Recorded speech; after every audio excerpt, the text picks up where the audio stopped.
Hello, everyone. I'm Arnaud Prouzeau from INRIA Bordeaux, and I will be the chair for this fifth session of the ISS conference. And for the first paper, we're going to listen to Ohud Al-Arbi from Simon Fraser University, who's going to talk about observing the effect of predictive features on mobile keyboard. Hi, thank you very much. I'm gonna share my screen right now.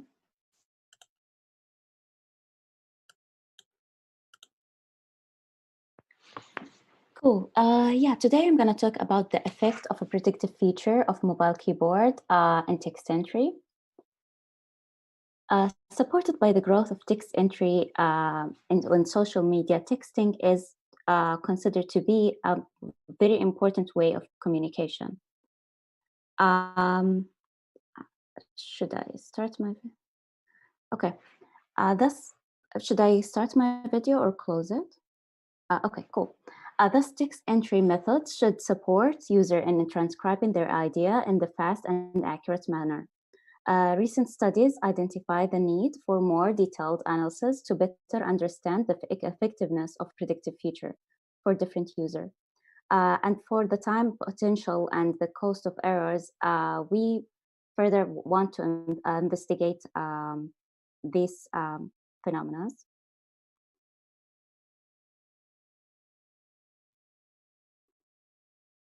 Okay, so we formulate the following research question to derive our work. Are human behavior around autocorrection and word prediction with a mobile keyboard objectively beneficial, especially when these algorithms fail? So our system for data collection is a web application. The application provides a custom autocorrection method and prediction panel. We had to use a custom prediction algorithm as would otherwise we need to access the internal of the word prediction, which current API does not provide.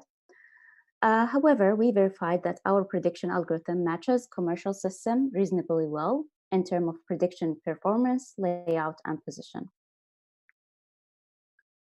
So for the experiment, we asked participants to copy 30 phrases randomly chosen from our phrase set, answer short demographic question, and also have English proficiency test. So our result, after removing participants with incorrect codes and those who did not follow the instructions, data of 150 participants remained in the for analysis. The average speed of participant was 32.96 words per minute. The average error rate across the whole dataset was 1%. And we also measured the verification time, which is the time spent to review the phrases, to be 1.25 seconds per phrase. The average throughput across the whole dataset was 10 bits per second. Then we performed a regression analysis on that and found a strong correlation between throughput and word per minute, but there is no correlation between throughput and error rate, as you see in the figure. Also, we found the average time participants spent between the last keystroke and the picking word from the prediction panel was 1 second. Participants used the prediction panel mostly for slightly longer words. We compare phrases with and without word prediction event through t-test. We found that the prediction slowed down text entry, as you see in the figure. And about autocorrection, of all autocorrection, 7% were wrong. For wrong autocorrection, the presented word is typically closer to the original word that participant typed. We also separated the phrase with and without autocorrection event and conducted t-tests. We found that autocorrection did not have effect on text entry speed, as you see in the figure. The average time participant took to correct their error per phrase, excluding autocorrection errors due to autocorrection or word prediction, was 2.72 seconds, while the average time to edit wrong autocorrection 5.5 seconds, and the average time participant took to edit a word previously chosen from the prediction panel was 8.03 seconds. However, this is vary a lot between each instance. the discussion. One of the main outcomes of our work is that we identify that choosing word from the prediction panel can compromise text entry speed. We also found that typing a word is faster than picking a word from the prediction panel, with a difference of 2 seconds per word. Most users chose the most probable word in the center of the prediction panel. The fact could motivate a new interaction around the most probable choice that make this choice stand out. Also, our results identify that about half of the time the functionality to undo autocorrection is beneficial when autocorrection failed, since these words become unrecognizable to the autocorrection method where the user type an adjacent key or also with spelling mistakes.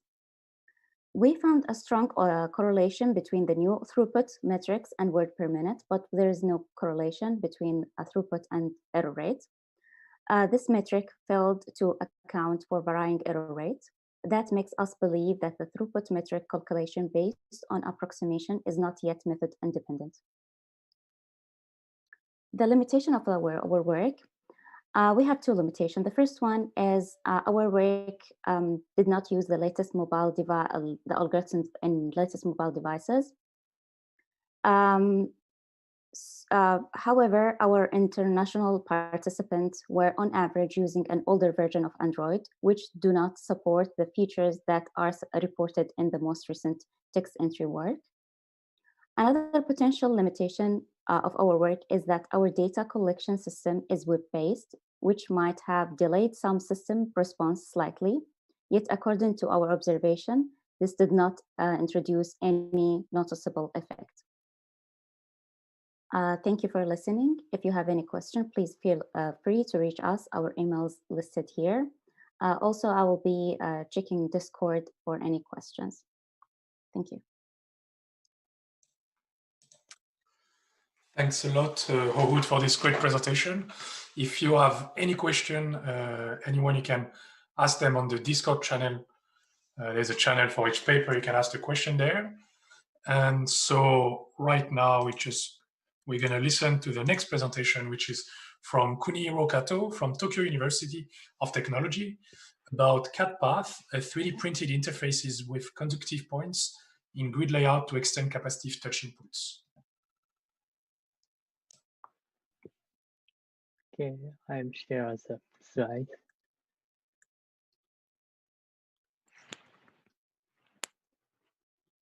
Okay, so I'm Kunihiro Kato from the Tokyo University of Technology.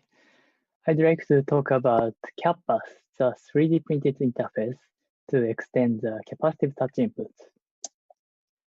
With the widespread use of touch devices such as smartphones, tablets, and touchpads, capacitive touch inputs has become one of the most common input methods. However, interaction with them is often criticized as lacking tactile feedback. To address this, researchers have developed physical objects that provide tactile feedback. These also have the promising capability of enriching touch interactions, such as detecting tangibles and extending touch-sensitive parts from original touch devices. Some of the previous work intended to contribute end-user fabrication for the customized touch interface. In this work, we also contributed to the fabrication pipeline of touch interfaces. We propose CAPath, the 3D printed interface with multiple conductive points in a grid layout. It can be attached or placed on touch devices to realize various types of 2D inputs, includes pointing and multi-touch gestures without active sensors or batteries. When a user slides a finger on the conductive parts of the interface, the contact areas are grounded sequentially, allowing touch operations in a specific directions. Next, the fabrication process. Firstly, the user can design the touch area by using the design support system we have developed. Then, by using the exported 3D model, the user can 3D print the interface, and the user can interact with it. Here, we show a brief explanation of the functionalities of the CAPath interface. Firstly, CAPath can transmit the finger touches or movements on the interface to the touch devices directly. In addition, it can transmit the contact area of the fingers. This interface has a grid layout on the center and several finger-sized contact points on the edge. It can be used in a drawing application to adjust the line width by swiping on the grid area and to select the color of the pen by rotating the dial. This interface allows forced motion input, as similar to the conventional joystick attachment. In addition to this, our interface allows motion-to-motion input on the grid area. This interface can track a conductive disk so that the user can interact with both analog structure and animation displayed on the smartphone simultaneously. CAPath interface can sense not only tapping or gestures, but also the contact area of the finger. Next, CAPath interface can convert the finger movements in different directions. Furthermore, it can also change the CD ratio of the movements. This interface has two grid areas in which conductive passes are bent by 90 degrees. Users can use it as a game controller by inserting a smartphone vertically. This interface is a character stamp. It can convert one finger swiping into Japanese character. It consists of 4 strokes. This interface covers all the gestures such as tapping, scrolling, pinching, and rotation gestures employed in common OSs.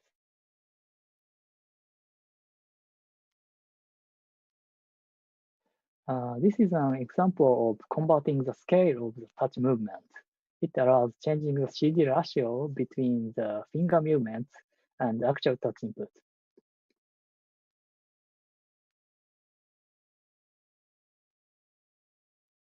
Next, firstly, we evaluated the recognition accuracy of the one finger touch operation with varied width and interval conditions. We confirmed that the accuracy decreased as interval became wider. This was because for a wider interval, fewer conductive paths are grounded for finger touches at the same time, and sufficient current did not flow to the ground. Next, we then investigated the physical size scalability of the interface. Here, we evaluated the tapping and swiping operation with varied height conditions. In this testing, in addition to tapping operation, one finger and two fingers swiping were included. The accuracy tended to decrease as height increased. We confirmed that height up to the 80 mm for one finger and 40 mm for two fingers operations can provide the acceptable operability. Next discussion. Firstly, the occlusion problem.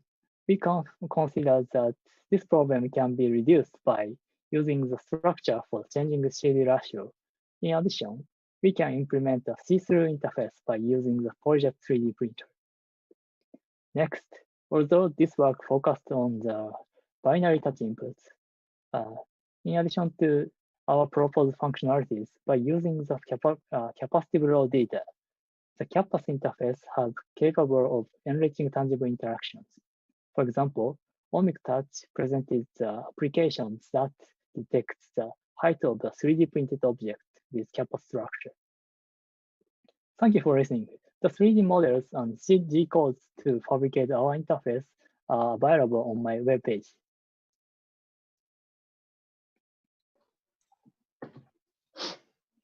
Thanks a lot. Thanks a lot, Kunihiro, for your great presentation. And again, If you have any question, you can ask them on the Discord channel of the paper. The next paper will be presented by Shota Yanamanaka from Yahoo Japan Corporation about rethinking the dual Gaussian distribution model for predicting touch accuracy in on-screen start pointing task. Yeah, thank you.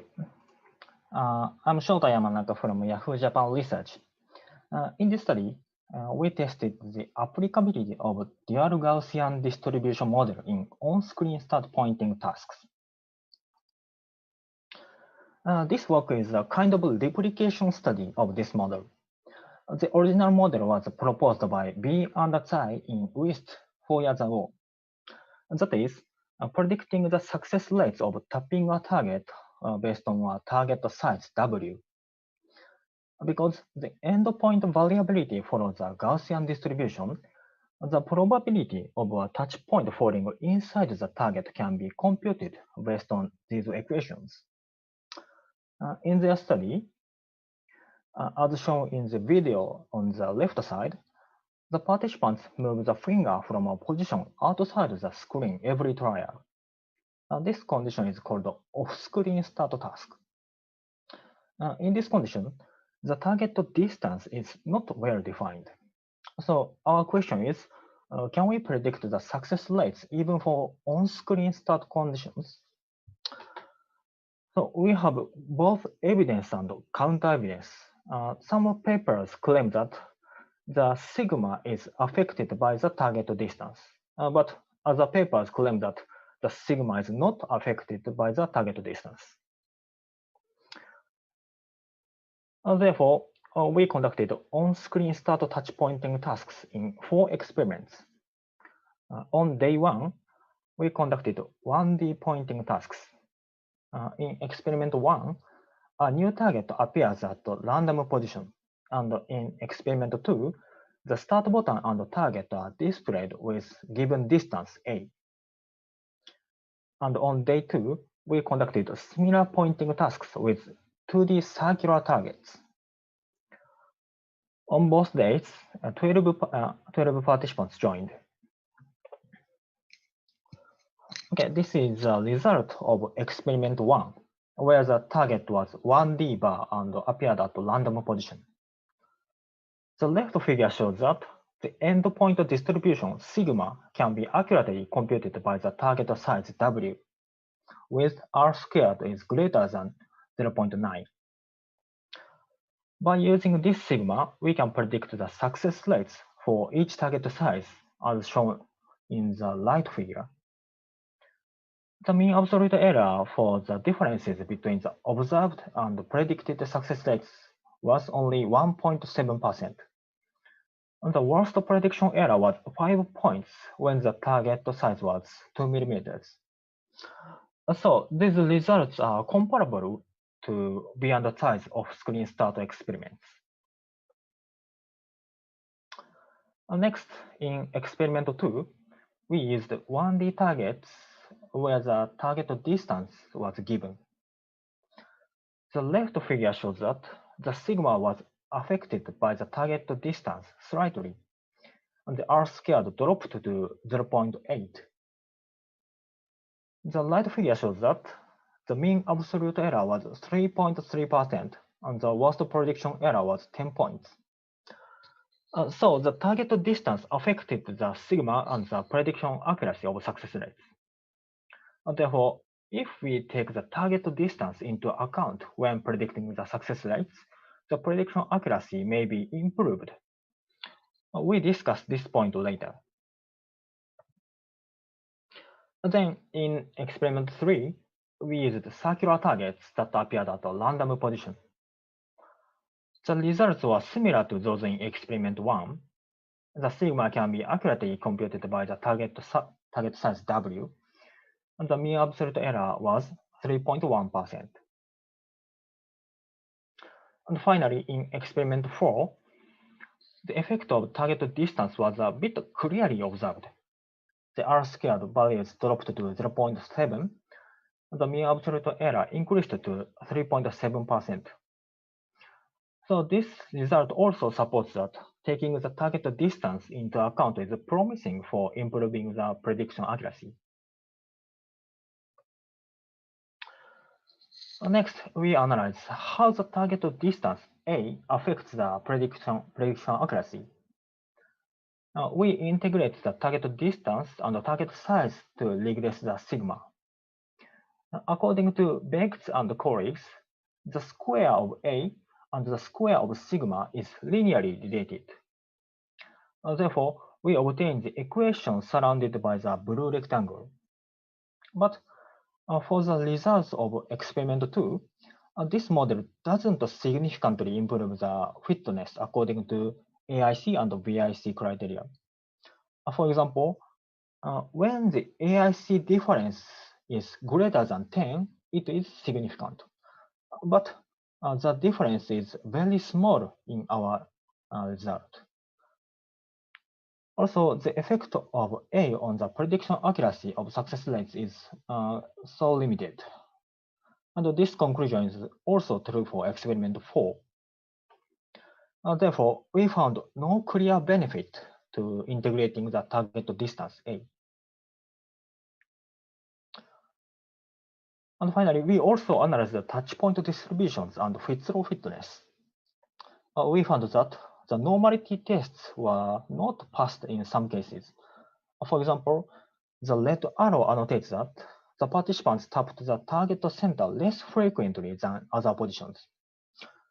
But this model needs the normal distributions to predict the success rates accurately. So more repetitions are needed to measure the central tendency of tap point distributions. And both 1D and 2D tasks Fitts-row held very well with R squared greater than 0.98. So this shows that the both participant groups on day 1 and day 2 followed the instruction to balance the speed and accuracy. And in conclusion, now B and size original model can be used for on-screen start conditions. Even when the target distance changed, the success rates could be accurately predicted. Okay, this is a summary of this study. Thank you for listening.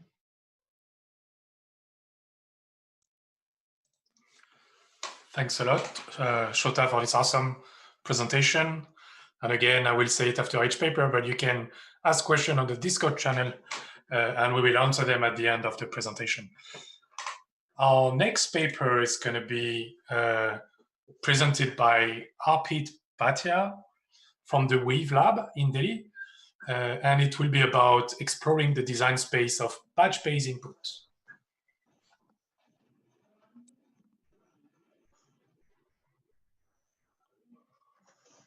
Thank you for the introduction.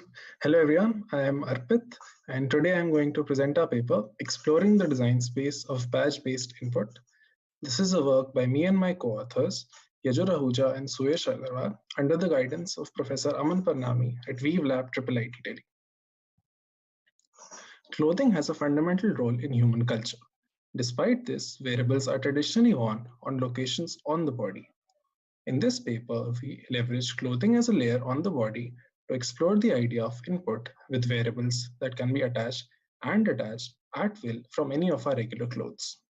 We refer to these wearables as badges to relate them to a common accessory.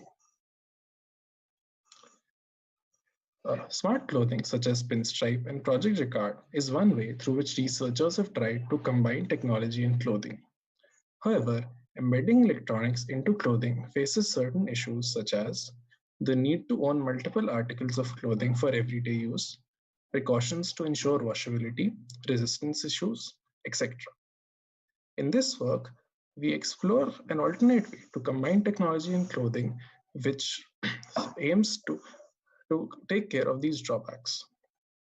We want to explore the different ways to attach something to our regular clothes and explore the interaction enabled by such an affordance. We begin by conducting an extensive studies of different ways to temporarily attach something onto our clothing. We looked at common fashion accessories such as brooches and lapel pins, existing commercial wearable devices, research from the UBComp and HCI communities, as well as talk to domain experts such as fabric shop owners and badge manufacturers. Based on the information collected, we were able to compile a list of 15 different non-permanent on-clothing fasteners. Having collected information on fastening methods, we then moved on to studying the act of wearing a badge and how people envision using a badge as an input device. We conducted a formative study with 12 participants with the aim of gaining insights to build a fastener design space and an input space of badge interactions. We created badges out of each of the different fasteners and provided them the participants. We instructed them to put on the badges and fiddle with them in as many ways as possible. We then told them to act out how they would control standard GUI elements and consumer electronics using the badges. Lastly, they were asked to rate all the fasteners on a 5-point Likert scale for comfort and their willingness to wear a badge with such a fastener in public. A graph summarizing the Likert responses can be seen in this slide. We observe that magnet, drawstring, lobster clasp, and bar lock are the most preferred fasteners in both categories. Drawstrings, lobster clasp, and bar locks are commonly found in articles of clothing such as jackets and coats, and hence we attribute their high rating to their familiarity. The magnet, though not a very common fastener, is very easy and fast to put on, and thus is rated high.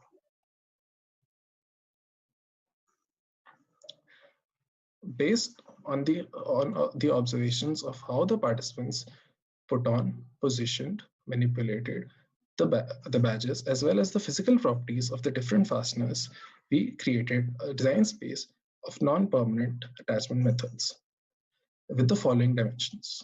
Rotatable, movable, and pullable are the different physical manipulations a fastener allows without becoming undone.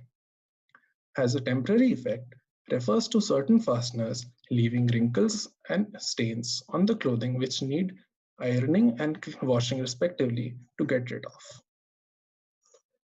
Needs a connector on both sides of clothing refers to fasteners consisting of two parts which attach to each other, sandwiching clothing between them. Specific to a part of clothing, as the name suggests, are those fasteners which are limited to certain parts such as the hem or the cuff. Cannot be reattached after removing are disposable fasteners which need to be replaced after every use. Can be used to hide badges underneath clothing are those fasteners which, when put on the underside of clothing, can be used to completely occlude the body of the badge. Combining insights from our fastener study, observations from the formative study, and existing literature, we then present an input space for the badge form factor. For this input space, we are concerned with gestures enabled by three entities: the body of the badge fastener, and the human body and clothing. This input space consists of 26 gestures divided into two categories: touch gestures based on the body of the badge and physical manipulation gestures based on the fasteners. Please have a look at our paper for detailed descriptions, applications, and properties of the distinct gestures. I would like to state that these gestures are primitives, and the input space can be expanded by considering repeated performance, bimanual operations, combining operations, etc. In summary, there are two primary implications of our work. Firstly, the fastener design space fills in the void regarding non-permanent attachment methods in the community. We hope that we encourage discussion between researchers and designers on the possibilities enabled by the affordance of a non-permanent on-clothing wearable. Secondly, the fastener design space and the input space provide for quick reference for choosing an appropriate fastener and the interactions it enables while creating a new on-clothing wearable. In the future, you would be interested in studying different classes of interactions, such as those between two badges and between a badge and a non-wearer. Coming up with custom fastener designs which support a specific subset of dimensions is also an interesting exploration. Thank you for your time. Thanks a lot, Harpreet, for this very interesting presentation. And again, if you were not there for the previous presentation, you can go ask questions on the Discord channel.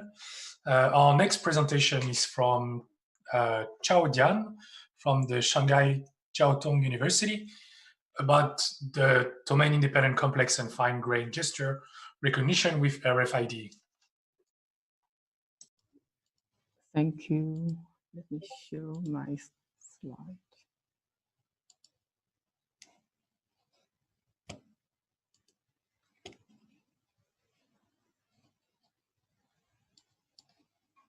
Hello, everyone. My name is Dian Cao from Shanghai Jiao Tong University. I'm very honored to present our work towards domain-independent, complex, and fine-grained gesture recognition with RFID. Gesture inputs plays a fundamental role in emerging human-computer interaction paradigms. Compared to touch inputs, it can avoid possible bacterial infection through devices, and compared to the voice inputs, can work well in noisy environments, and is accessible to the dirt. Traditional solutions for gesture recognition mainly rely on cameras or wearable devices. However, they suffer from various limitations such as sensitivity to lighting conditions, leakage of privacy, or battery limitation. In contrast, the recent wireless sensing technicals provide a more promising alternative for device-free gesture recognition. When wireless sensing meets gesture inputs, there are some unavoidable challenges. The first is the environment diversity, which is determined by the hardware deployment, as well as the surrounding environment. The system may work well in some known environments, but degrades significantly when it comes to a new environment, similar to the former. User diversity is also a challengeable issue. They can be seen as interference domains. Besides, wireless sensing researchers mainly focus on coarse-grained activities or gestures like falling, pull, or push.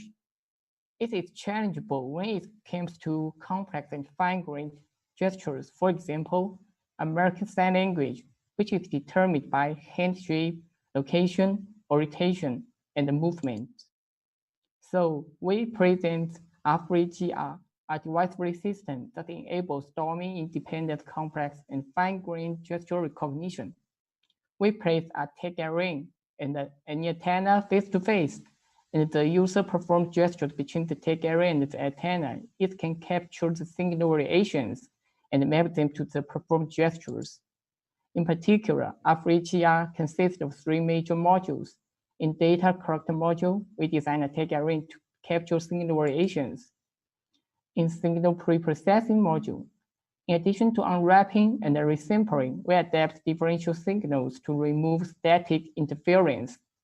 Then, after segmentation, we apply a data augmentation, considering that different users have different gesture space.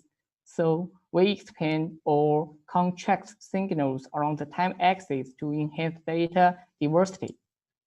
In the planning module, we introduce feature extractor firstly, since ISS and face read from RFID readers have different characteristics and can complement each other to enhance the sensing performance. We adapt a multimodal CNN to extract the intra-modality and the cross-modality information. Combined with the design of tag array, FreeGR can achieve the sensing of complex and fine-grained gestures. However, after just feature extractor, those features contain exchanging information specific to users or environments. In order to discard those exchanging information, we apply a domain adversarial learning for chaining. Before introducing the chaining algorithm, we introduce some variables. Theta means parameter, and L stands for the cross-entropy loss.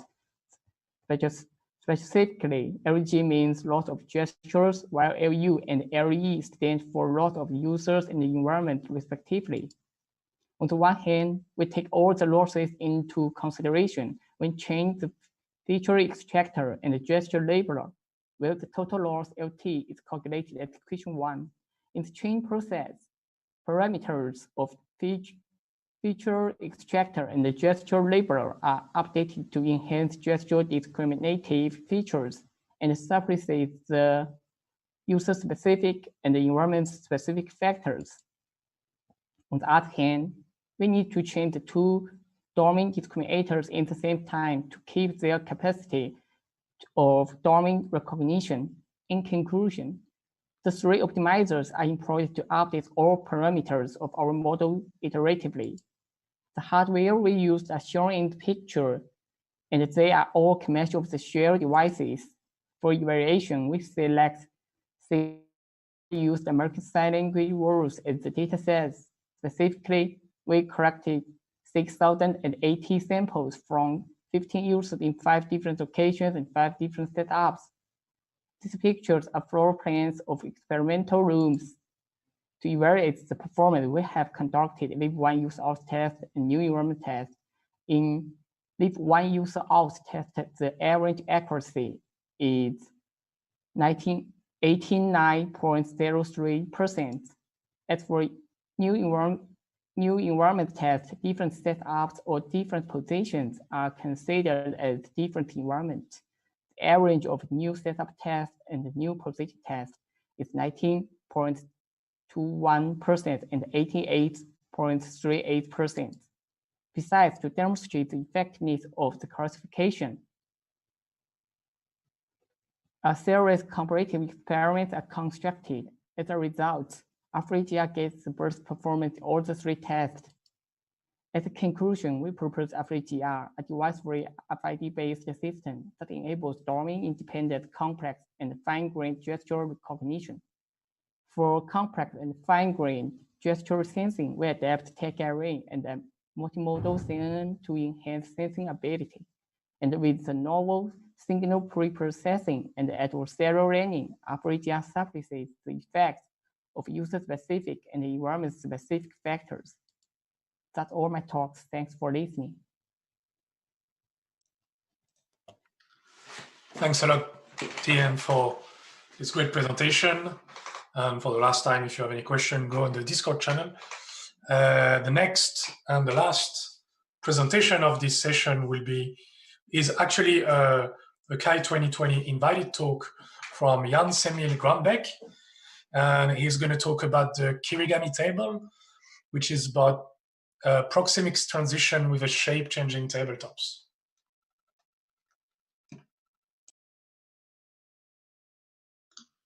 Okay, thank you. Hi, everyone. I'm Jens-Emil Grønbæk. I'm a postdoc from Aarhus University in Denmark. And thank you for inviting me to talk at ISS. I'm really happy that I got this extra opportunity to present this work that I did during my PhD. Hello, yeah. Oh, okay. Right.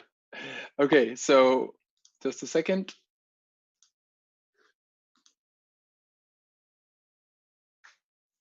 Here we go. Okay, let's get started. So this talk is called Kirigami Table, Designing for Proxemic Transitions with a Shape-Changing Tabletop. The core motivation of this research is designing for transitions between individual work and teamwork. And we previously coined the term proxemic transitions to articulate the dynamic interplay between people, computers, and physical environments during collaborative work. In a field study, we found that during transitions, people often adapt to the computing environment instead of physically reconfiguring it. So to explore how we can design better for proxemic transitions, we developed Kirigami Table, and we make the following contributions. A novel collaborative interface, a set of interaction techniques that combine shape and content transformation, and a demonstration of the principle of Kirigami actuation for tabletops. Before explaining these contributions in detail, let's see the shape changes of Kirigami Table in action.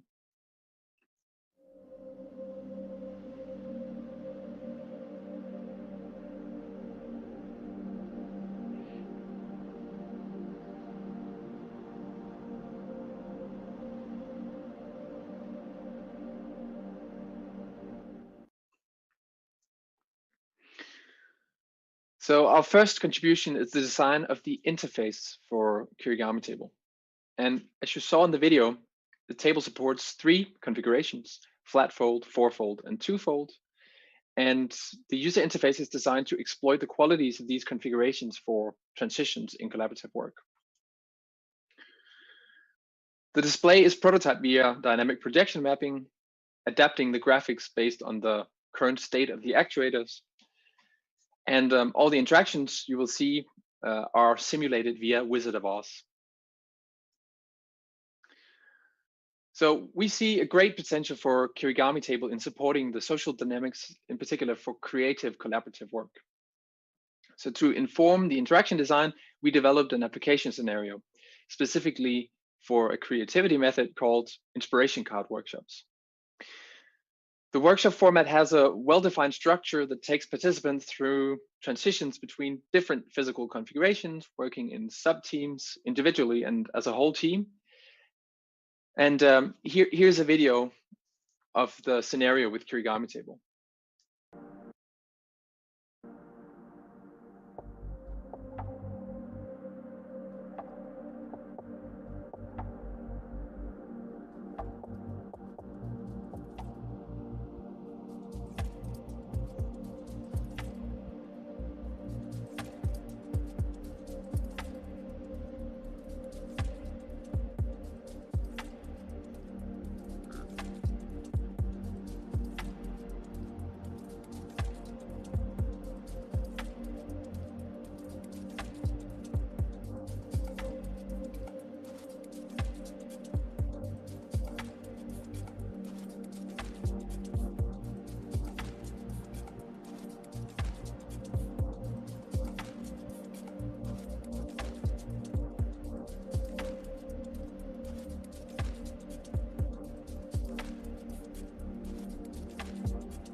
So what we see in the video here is that for shape-changing tabletops, it's not just the contents that are dynamic, but also the shape of the interface.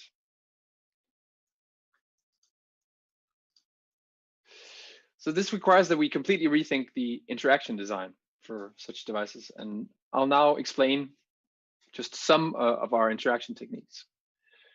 The techniques that we propose are design proposals that address core challenges identified in prior work. They demonstrate a first exploration into combining shape and content transformation. Due to the limited time for this talk, I'll focus on one category of the techniques from the paper. I'll show 2 different proposals for initiating transformations, combining shape and content. The Shape First widget has the 3 possible shape configurations as top menu items. And for each one, the user can then select between different meaningful options for the content. The Content First widget, on the other hand, supports the reverse interaction, starting with the contents items first. And here it is.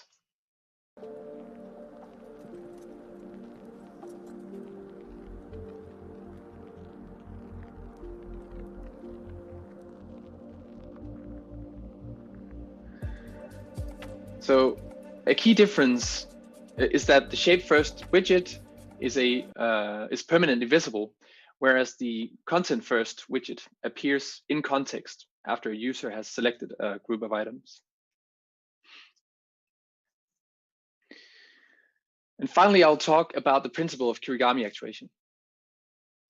So Diaz and colleagues originally coined the term Kirigami actuators to refer to the design of mechanical actuators where folding and cutting principles are used to generate different kinds of linear actuation, like rotations and lifts.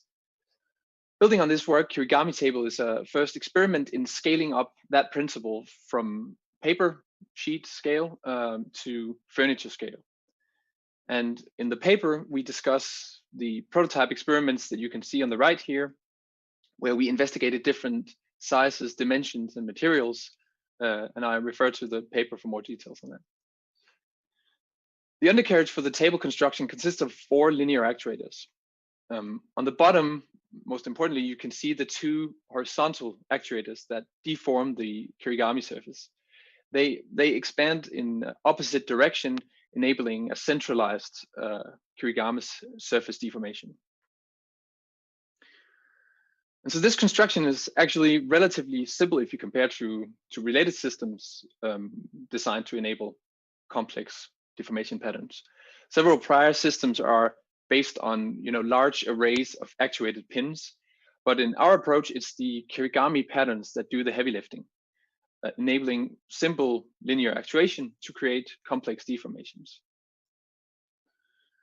So to conclude the talk, with Kirigami Table, we have shown a novel collaborative interface and a set of interaction techniques, and demonstrated the principle of Kirigami actuation for tabletops. Thank you for listening. Thanks a lot, Jens Emil, for this awesome presentation. And thanks to all the speakers for their presentation. We're now going to go to the questions part of this session. I will try to ask one question to each speaker, and then after, if we have more time, go back and ask other question.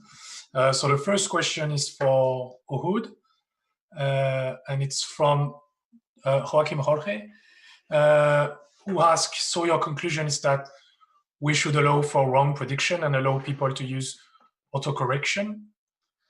So yeah, is that your conclusion, and what would be the cost of going back?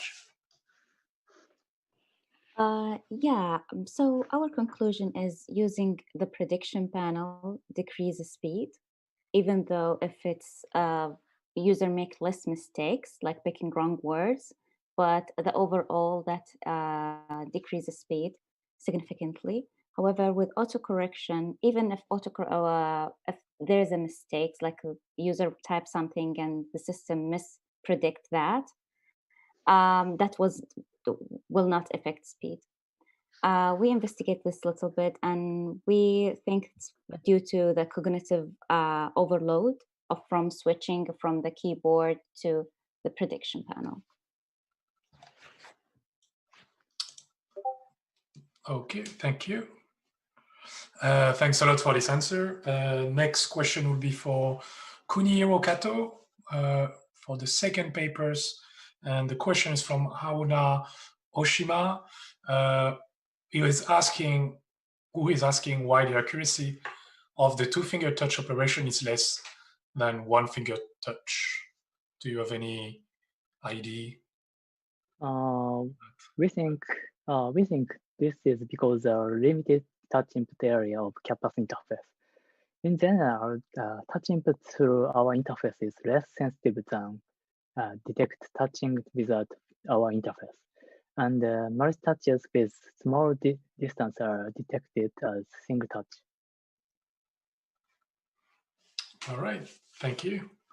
Thanks a lot for this answer. So then now I'll ask a question to Shota. The question is actually for me. You've done your study mostly with smartphone, which has a relatively small size. The display itself has a small size. What would be, in your opinion, the impact of increasing the size of the screen, and so going with tablets or even tabletops? Mm-hmm. Yeah, we only tested the model on a small smartphone, and the longest target distance was approximately only 6 centimeters.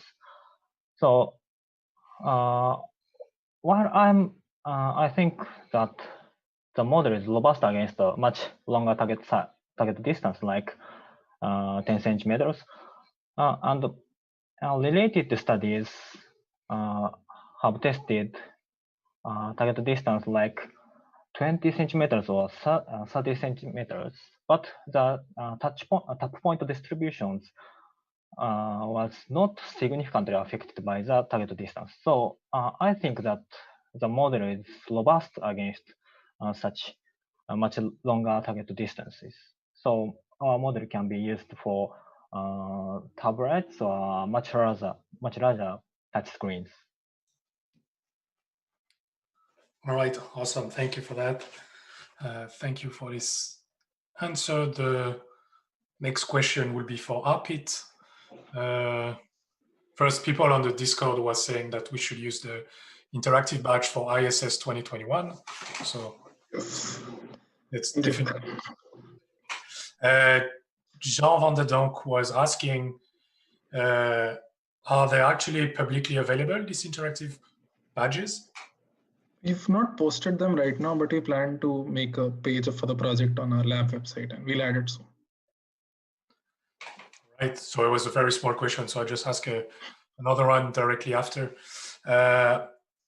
Did you think about some potential social interaction with this badge where someone else will interact with your badge or something like that, and it may be something to think about for ISS 2021 actually?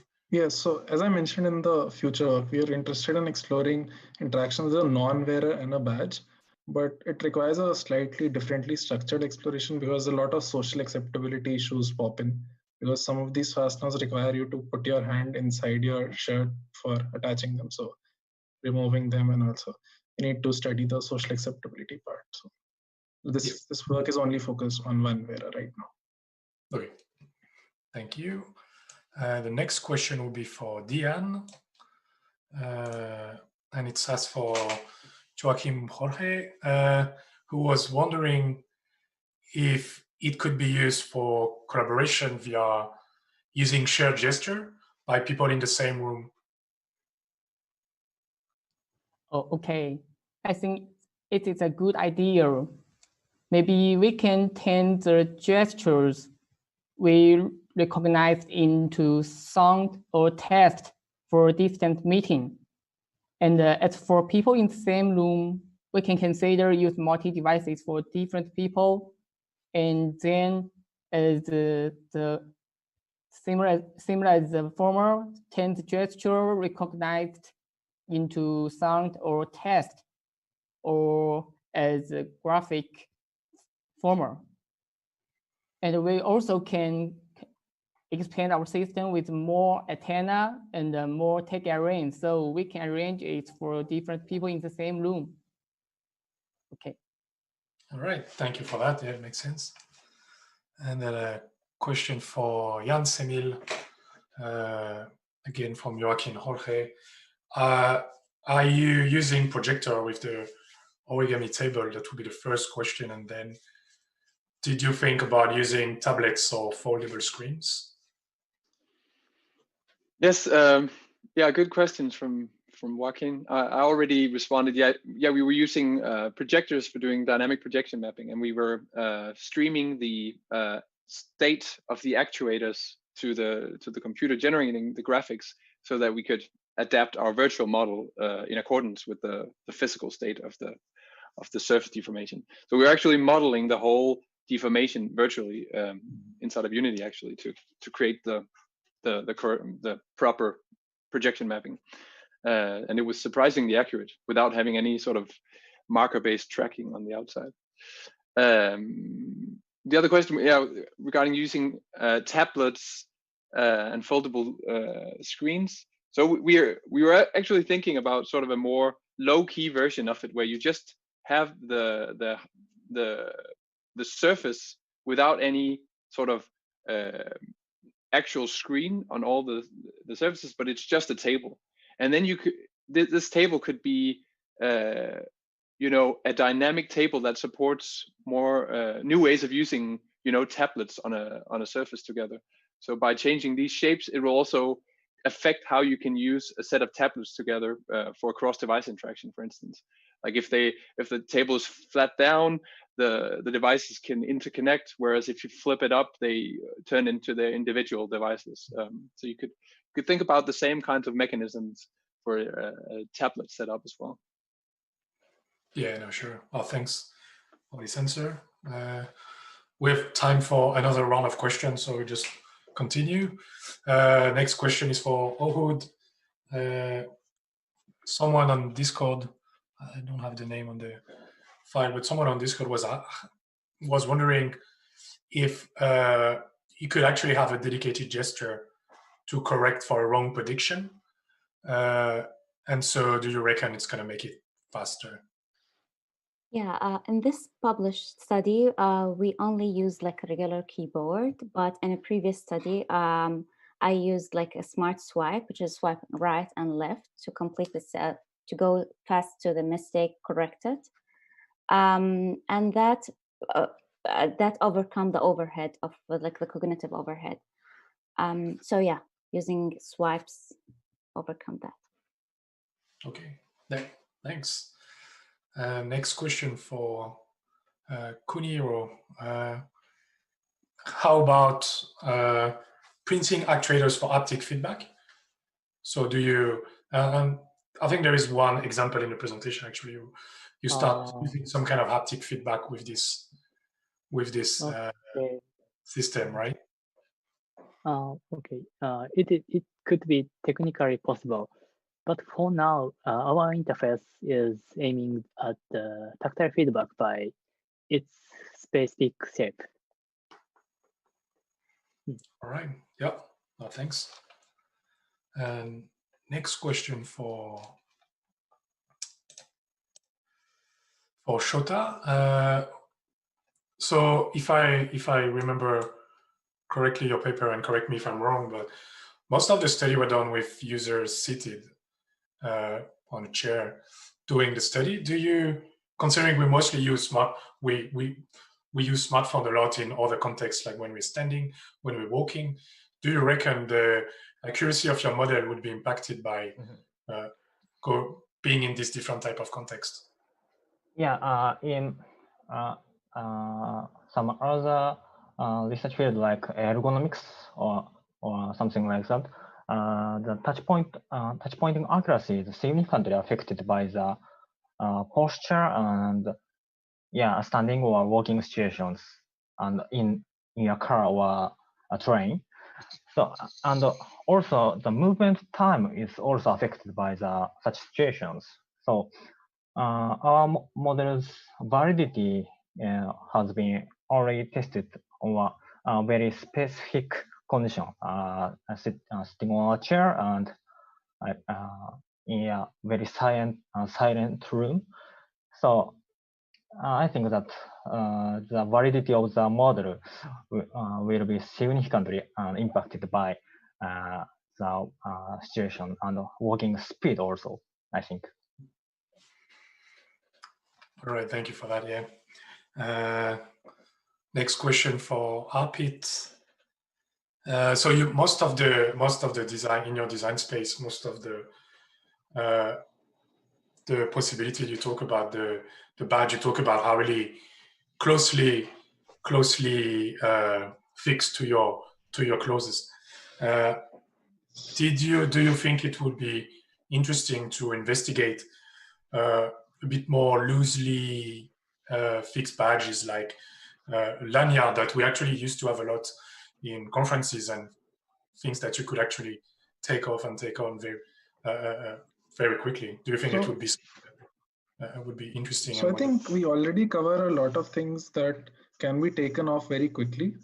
It's just our constraint was that we focus on attaching things to clothing, and we tried to ignore the body parts, try to differentiate ourselves with that. So we already have a lot of things that can be removed, and we have an interaction for those as well, such as the flipping the badge over if it's made of metal. So we've sort of covered that in the paper. All right. Okay, we'll have a look at the paper then. For next question for Diane. So the setup for the that you presented in your paper is take a bit of space, which is completely normal. But do you think it would be possible to have smaller setup to do gesture detection using RFID that would allow to have a bit more mobile setup? Do you think it's possible in the future to go toward that? And are we far from that? Yes, this is a good question. Actually, I think in the future, the setup about RFID reader and the tag array would be become smaller.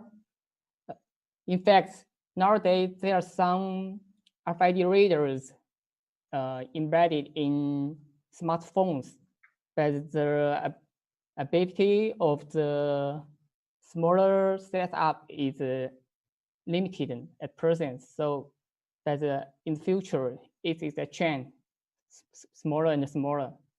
So it would be mobile in some days. Yeah, all right, thank you. And the last question, and we'll finish almost in time. The last question is for Jens-Emil from Jean van der Donk. So in Kirigami, you can have parts that are actually no longer connected to the main body of the table, which is not the case in origami, where the folding is always continuous. Do you think that could have influence on the continuity of the interaction? Yes, it definitely does. I mean, when it's up in the fourfold configuration, you have quite a big gap between some of the triangles. Like they are, when it flips up, they're in pairs of 2 and 2 in a way. They still have connected edges, but there's a big gap in between the other pairs. So in there I think it didn't end up becoming part of the techniques we proposed, but we looked at also ways of, like, you could imagine if you wanted, even in the sort of having 4 individual views mode, you still want to just share with your neighbor, for instance. You could drag an image or a content item to the edge of one triangle, and it could start appearing at the edge of the other, on the other side. And as I also explained in the chat, it's a similar problem to what you have in cross-device interactions when you have, you know, these spatial interactions between 2 tablets, for instance. Even though there's some space in between 2 tablets, for instance, you can still have this kind of continuity where you imagine a direct line between the 2 tablets, right? So like if you drag something to the edge of the tablet here, it will reappear on the edge of the other. And the same thing holds for this kind of Kirigami pattern along the cut parts of the interface. All But right. true, it's a challenge. All right, thanks a lot, Jens-Emil, for your answer. Well, we are at the end of this session now. I thanks all the speakers again for their presentation and answering all the questions, and you can thank them virtually on the Discord channel. There is also more question on the Discord channel, so I invite the author to have a look and answer the one that have not been answered yet, and of course discuss about it. Thanks a lot. It was a pleasure to chair this session, and yeah, have a nice next session for ISS.